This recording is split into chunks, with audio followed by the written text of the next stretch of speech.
വലപ്പാട് പഞ്ചായത്തിലെ വിവിധ പ്രദേശങ്ങളിൽ ഏറെക്കാലമായി കുടിവെള്ളം ലഭ്യമാക്കാത്തതിൽ പ്രതിഷേധിച്ച് ബിജെപി വലപ്പാട് പഞ്ചായത്ത് കമ്മിറ്റി കേരള ജല അതോറിറ്റി അസിസ്റ്റന്റ് എഞ്ചിനീയറുടെ കാര്യാലയത്തിലേക്ക് പ്രതിഷേധ ധർണ നടത്തി.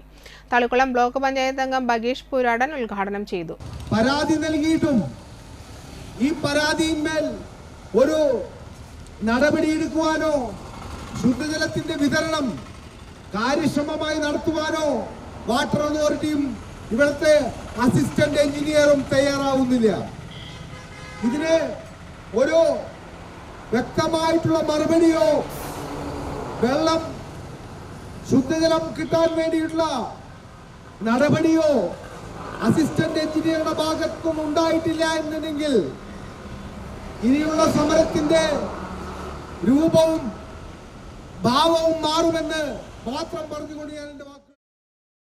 BJP Valappad panchayat committee president Shaiju Kottukkal അധ്യക്ഷനായി. Panchayat general secretary Dhaneesh Madathipparambil, BJP Nattika മണ്ഡലം ജനറൽ സെക്രട്ടറി സേവ്യൻ പള്ളത്ത്, മണ്ഡലം vice president K V Arunagiri, രണ്ടാം വാർഡംഗം Rashmi Shijo, BJP Thalikkulam panchayat general secretary Manikandan, Unnikrishnan Kundayil, Mahila Morcha മണ്ഡലം secretary Sudhi Dhaneesh, Valappad Mahila Morcha president Priyanka, Shaira Sadasivan, Ajith Karayil Thekkoot, Baburaj Valipparambil, T R Suresh എന്നിവർ സംസാരിച്ചു.